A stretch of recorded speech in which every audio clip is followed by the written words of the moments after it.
Hi, it's Tom from bkmnutrition.com, and today I want to talk to you about calorie deficit and how much calorie deficit specifically do you need to lose weight.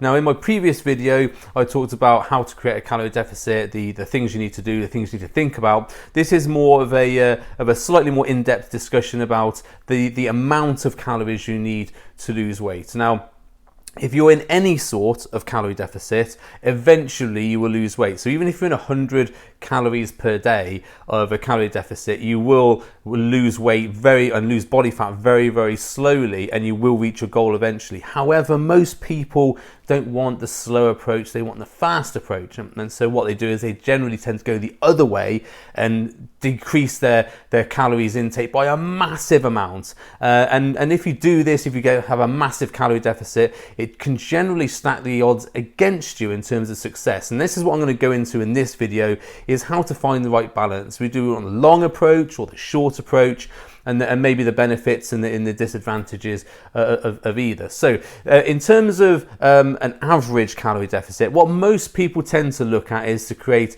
around about a 500 calorie deficit per day. So what does that mean in real terms? Well, if you are a female or a male, there's different calorie targets, as in determined by the government and various health authorities. If you look at, say, on the back of food, it will say this is a serving this is a daily serving compared to the average female or the average male intake. So, and what that is that generally they're saying for 2,000 calories a day for a female and 2,500 calories a day for a male. But that's a very generalist approach, and obviously everybody's different. So we do need to work out the right calories for us. And first of all, what you need to work out is your maintenance. And your maintenance calories are the calories that you burn just to stay where you are. So you're not gaining body fat, you're not losing body fat. Might be gaining muscle, losing muscle, but let's not go into that at this point. Let's just talk about body fat.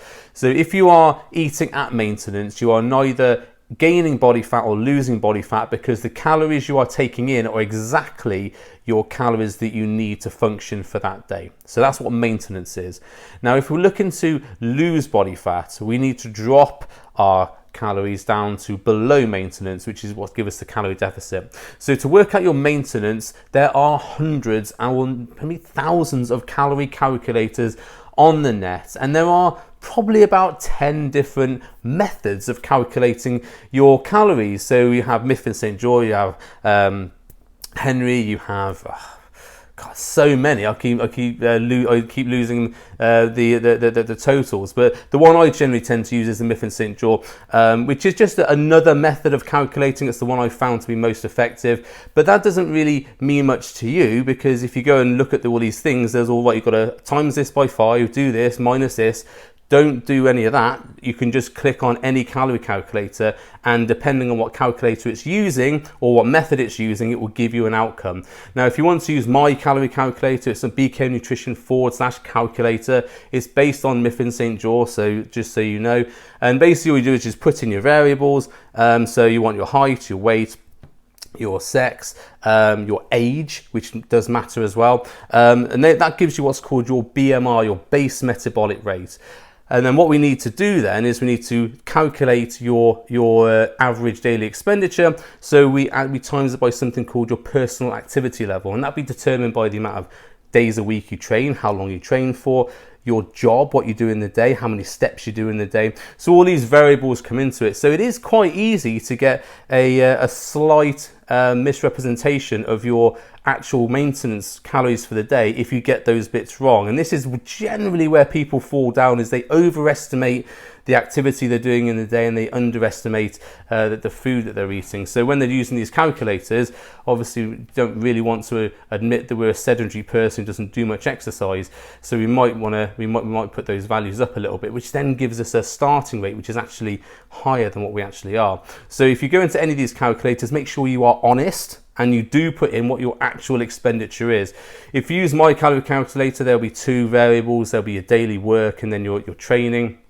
And that will then use the calculator to give you what's called your maintenance. Now on my one, I will give you your maintenance, but also I'll give you a suggestion for your calories that you need to eat to in order to lose weight. And that's generally set at around about minus 500 calories. Now, here's the thing: if you are a very small female, it's likely that your energy expenditure rate, as in your maintenance for the day, might be set around about 1,300 to 1,500 calories. Now, I would not recommend in that situation you drop to below 1,000 calories per day as something you're going to try to stick to for the long term. That's not a lot of calories. I do go sometimes below 1,000 calories with female athletes or female clients. It's for very short durations to maybe give them a kick to get them going. I would not recommend that as a long-term strategy. And if you are going sub 1,000 calories every day for a long period of time, you really want to look at that and think about that. If a coach has given you that diet for the long term, you really want to think about if that's what you want to be doing for the rest of your life. It's not what you want to be doing. Believe me, it's not where you want to be.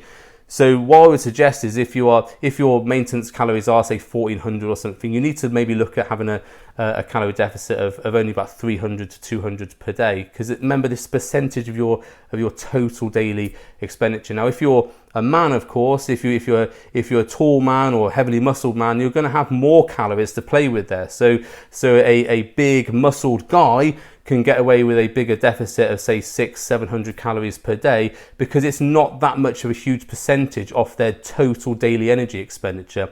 Although they will feel it in terms of being on a diet, they got more to play with. So you've got to take into account your situation, and any calorie calculator that you use, mine included, just apply a bit of common sense to that, because mine will take 500 calories off. Other calculators might put other variants in. But just be really mindful. If you're dropping below 1,000 calories, I would not recommend that for the long term. Feel free, if you use my calculator, drop me an email and ask me a question if you want to. So let's say we're looking at an average person with an average 500 calories deficit per day. And we'll work some numbers. So let's say it's 2,500 maintenance, and we're looking at 2,000 calories a day. Now, I've said in a previous video that you don't need to be eating to a deficit every single day, 7 days a week, 30 days a month, whatever, 365 days a year. You don't need to do that. You just need to eat on average in a calorie deficit. Now, this is really important, and the reason why it's really important is that most people who fail on their diets, what they'll do is they'll go on a diet and just try and stick it out for the longest time possible before they break, or they get to where their weight they want to be is. And then what they do is they come off of the diet and go back to eating the foods they were eating before, which then puts them into a surplus, so they gain the weight back again. So in order to maintain it for the long term and to lose weight for the long term and get to where you want to be without crashing, without binging on foods because you're craving all the food in the world, what I would suggest is you do allocate 1 or maybe 2 days of the week where you allow yourself more calories. So you might go over your maintenance. So technically, you'll be in a surplus for that day. However, if you've done 6 days where you've had 500 calories per day deficit, that's 3,000 calories deficit that you've created over the course of the week. Now, even if we ate 1,000 calories over our maintenance on, say, Sunday or Saturday, so we go out with our family, we go out for a roast dinner or a takeaway or something like that, and we eat 1,000 calories over our maintenance, because we've created that 3,000 calorie deficit previously, we're still going to be in a deficit of minus 2,000. So we're still going to lose some body fat. Okay, maybe not as much as what we would have lost if we kept on going for the minus 500 for 7, 14, whatever days.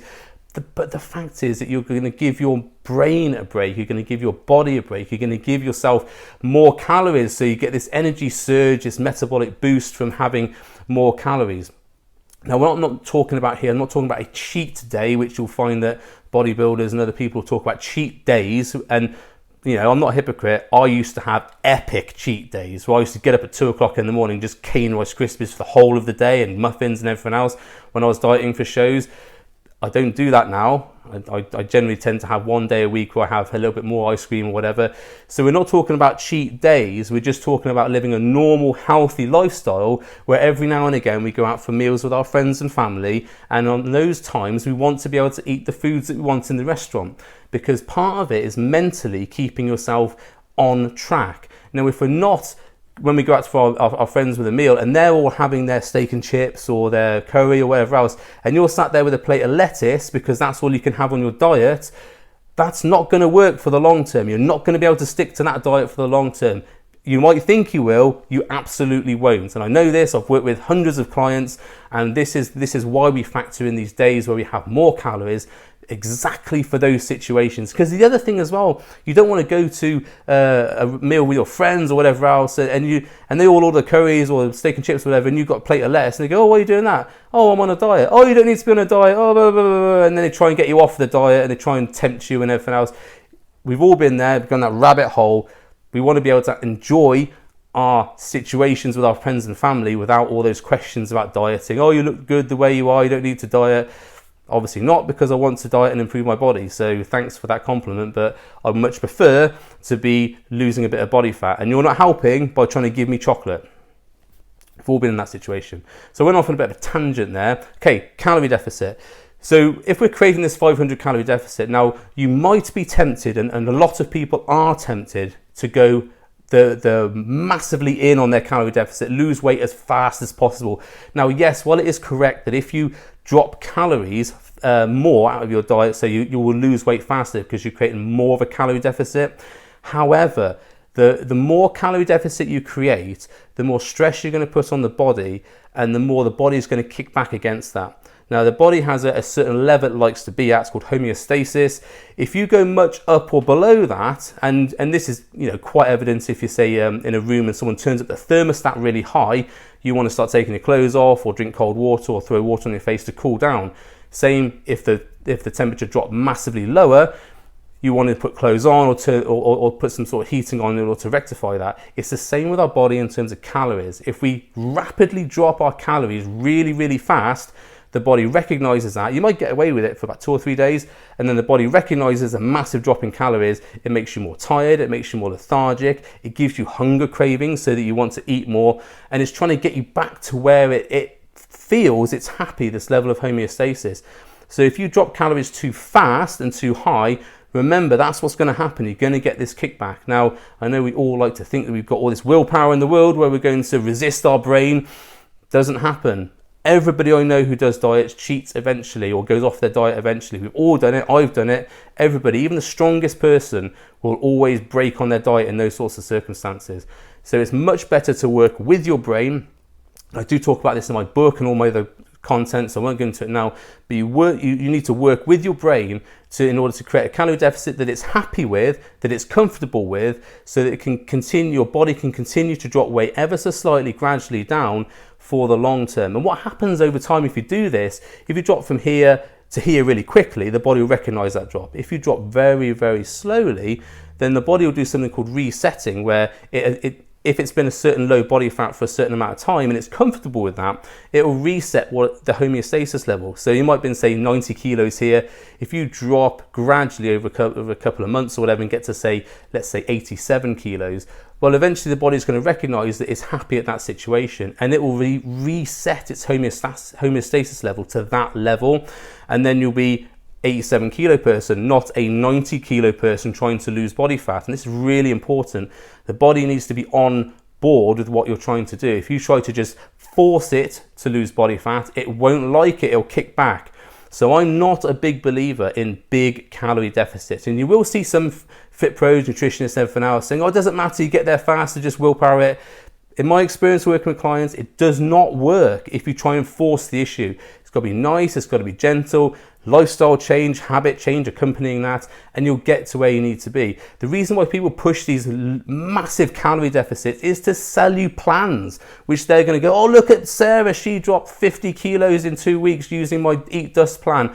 Yeah, she did. And then after she finished the diet, she ate loads of food and put it all back on again. But that's not on your little Instagram post, is it? Your little before and after. All you're doing is putting on there the before and after picture. And if you've been there, if you've done these massively restrictive diets, lost weight, and then binged afterwards and gained all the way back again, you'll know exactly where I'm coming from, because it happens all the time. People will push these low calorie diets with high calorie deficits to try and get you the most weight off as you possibly can. That's good if you lose the weight and you keep it off. 95% of people don't do that. They all gain the weight back again. And what happens is 6 months later, the same fit pro pops up and goes, hey, remember all that diet you lost, that fat you lost? Let's do it again. You go, yeah, sure, because I lost the weight. forgetting that you gained it all the way back again. But you blame yourself because of that, not them for giving you a rubbish diet. You blame yourself because you think, oh, I haven't got the willpower, I need that guy to help me again. So it goes round and round and round in circles, keep losing weight, keep gaining weight, because calorie deficit was not comfortable for your lifestyle. You need to find something that fits with your lifestyle. Around 500 calories per day is the average amount, but you need to vary. If you're a very small female or if you're a very large male, you need to be having different calorie deficits. Now, it might be that if you're a very large male, you're comfortable with dropping, 700-800 calories a day. You might not be. You might want 400 calories a day. If you're a female, small female, you might be comfortable with a high calorie deficit. But I'm taking a bet here, you probably won't be, because every female I know who's small likes to eat, which is why they got into that situation in the first place, and they want to know how to eat and lose body fat. So I wouldn't go too high on the calorie deficit. Find something that works for you, you're comfortable with, that you don't notice, because you don't want to feel like you're on a diet, because as soon as you're on a diet, you want to come off it. You want to be able to eat to your calories, something that fits your lifestyle, fits your meal plans for the day. That's the secret. It's not the amount of calories that you're eating, it's fitting that amount of calories into your lifestyle with meals you like, eating the foods that you like. That's how you get the body that you want. So if you found this helpful, please share to someone. If you know someone who's crash dieting to lose weight, probably share to them. They might appreciate it. If you want to subscribe, you haven't subscribed already, subscribe to my YouTube. Click the little bell so that you know if I post videos. And you can also find more information on my website, bkmnutrition.com, on my Instagram, Tom Blackman _nutrition in Instagram, and I will see you on the next video. Thanks for watching.